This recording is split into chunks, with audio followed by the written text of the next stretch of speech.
Hola a todas y todos, estudiantes de segundo año de bachillerato, sección B, que llevan conmigo la asignatura de orientación para la vida. Este es el video de la guía número 18, en el que vamos a revisar los contenidos y actividades del tema la mediación, identificación o premeditación del problema.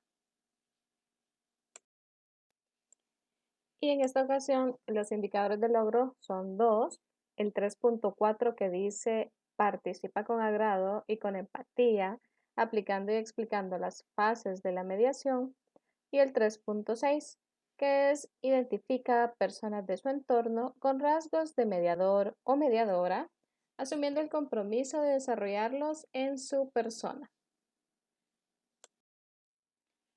Para comenzar, vamos a ver la mediación en comparación con otros medios alternos para la resolución de conflictos. El primero es la negociación, que es cuando las dos partes o las partes involucradas platican directamente sin que haya otra persona en medio y entre ellos mismos llegan a un acuerdo. De ahí tenemos la conciliación.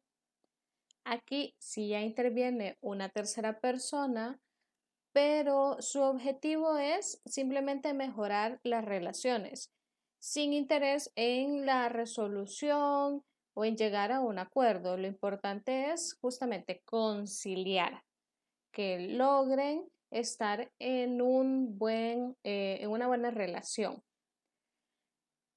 Seguido a esto está el arbitraje, que tenemos también una tercera persona, apoya en la resolución, su objetivo está en la resolución, pero la forma en la que apoya es dando una resolución, dando el acuerdo al que van a llegar las partes, después de escuchar a ambas, después de escuchar lo que cada una tenía que decir, su punto de vista y que lo defendieran. Entonces, esta persona es quien termina decidiendo. Y por último, la mediación. La mediación también. Tenemos esta tercera persona. Su objetivo parece similar al de conciliación, pero más que estén buenas relaciones es que hay una comunicación entre las partes para que entre ellos lleguen a un acuerdo. Podemos verlo, la mediación, como esa persona que permite que haya una negociación, pero se mantiene durante el proceso de toma de acuerdo sin intervenir. Ya vamos a ver un poco más sobre esto. Su única intervención es para que logren comunicarse las partes. Y es en esas situaciones de conflicto en el que la comunicación se ha visto afectada que es necesario la mediación. El siguiente contenido a revisar son los principios de la mediación, es decir, aquello que tiene que cumplirse o que debe estar presente en todo proceso de mediación. El primero es el de confidencialidad, que implica que todo lo que se hable durante el proceso es secreto, es decir, que el mediador no puede compartir la información que conozca sobre el caso con personas ajenas a este conflicto. El siguiente es el de voluntariedad. Acá nos enfocamos en el hecho de que las personas que están en conflicto son quienes van a solicitar la intervención de un mediador. Y si en algún momento estas partes no están de acuerdo con que hay un mediador, mm, o incluso cuando ya está presente el mediador, deciden detener el proceso, están en toda su libertad para hacerlo. El mediador no puede intervenir sin la aprobación de las partes involucradas. El siguiente es el de imparcialidad. Y como tenemos ahí ese dibujito, es que la persona mediadora no puede apoyar a ninguna de las partes. Está para escuchar a ambos y facilitar la comunicación, y no tomará partido, no apoyará en mayor medida a una de las partes, aun cuando personalmente lo considere más apropiado o esté de acuerdo con lo que la persona está expresando, porque no está para tomar una posición. Y en eso va el siguiente, que es el de neutralidad. En el de imparcialidad hablamos de que no apoya a ninguno. En el de neutralidad es que la persona mediadora no va a dar su opinión. En eso se diferencia en el de arbitraje, donde sí expresaba y decidía. Aquí, por más que tenga la experiencia y pueda considerar cuál es la mejor opción, no puede y decirla, aun cuando no sea la propuesta de alguna de las partes. Se tiene que mantenerse justamente neutral, no involucrarse personalmente en el conflicto.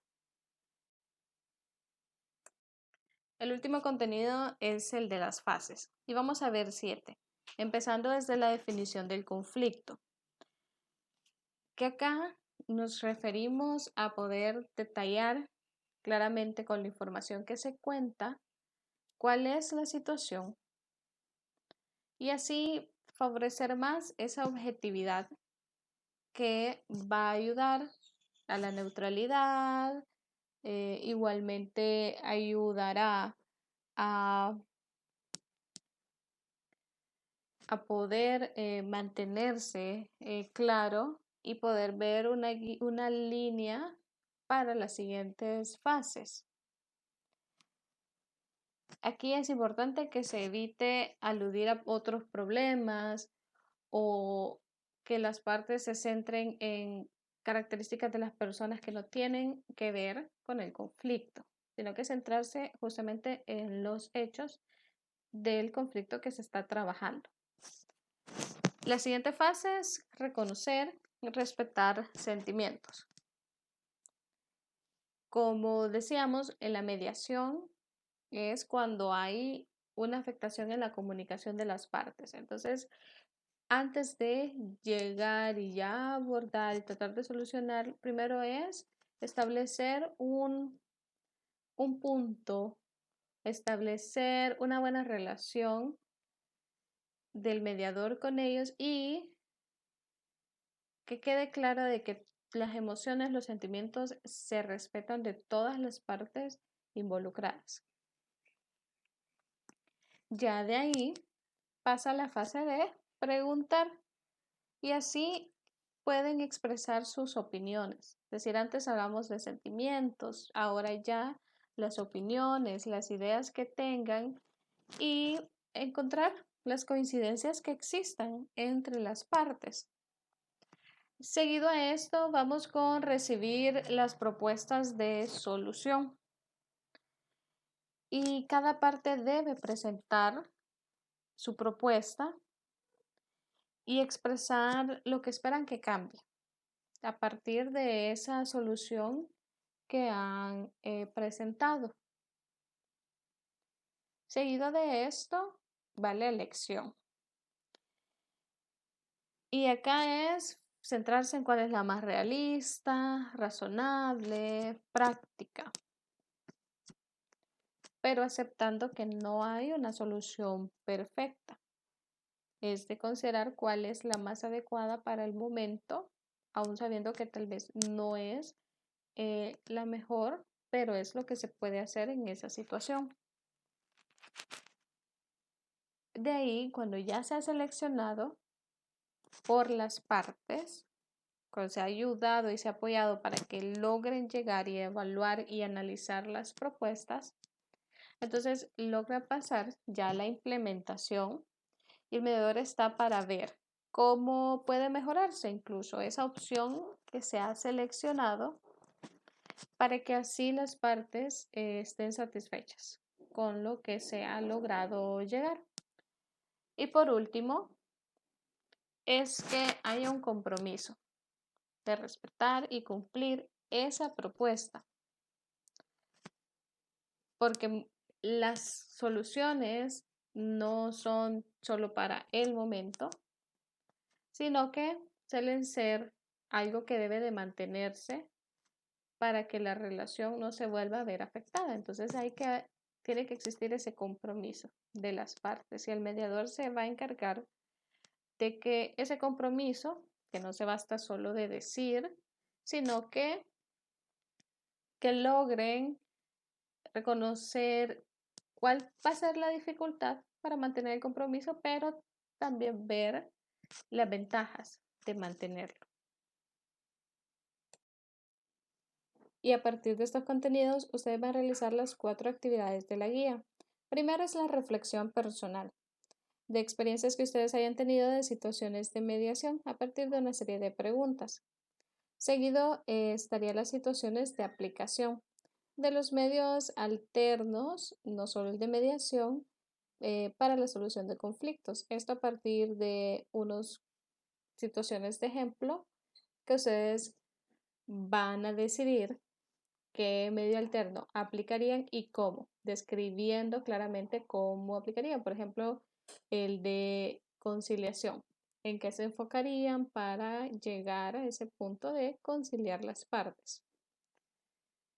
De ahí, la tercera actividad es el análisis de su realidad, en el sentido de que van a identificar de personas que ustedes conozcan, no tienen que colocar nombres, pero poder identificar a aquellas personas que pudieran ser mediadores o que incluso han sido mediadores para ustedes o para otras personas y describir qué principios de la mediación consideran que estas personas logran hacer cumplir o han logrado hacer cumplir y cuál se le dificultaría. Podría ser que alguien es muy bueno para mantenerse neutral, pero en la confidencialidad falla un poco o es muy bueno en confidencialidad, en imparcialidad, en neutralidad, pero se mete a mediar aun cuando las partes no lo quieran. Y entonces no hay un cumplimiento del principio de voluntariedad. Y ustedes describen, entonces, por qué sí, por qué no, cuáles sí, cuáles no. Y finalmente, tienen ahí un caso y ustedes van a ir representando las 7 fases, diciendo en la primera qué es lo que define, por ejemplo, cuál es la información que se tiene de ese conflicto, de ahí podría ser cuáles son las emociones, qué preguntas va a hacer la persona y así hasta llegar al paso final. Seguir describiendo cómo se daría esa mediación para el caso que está planteado.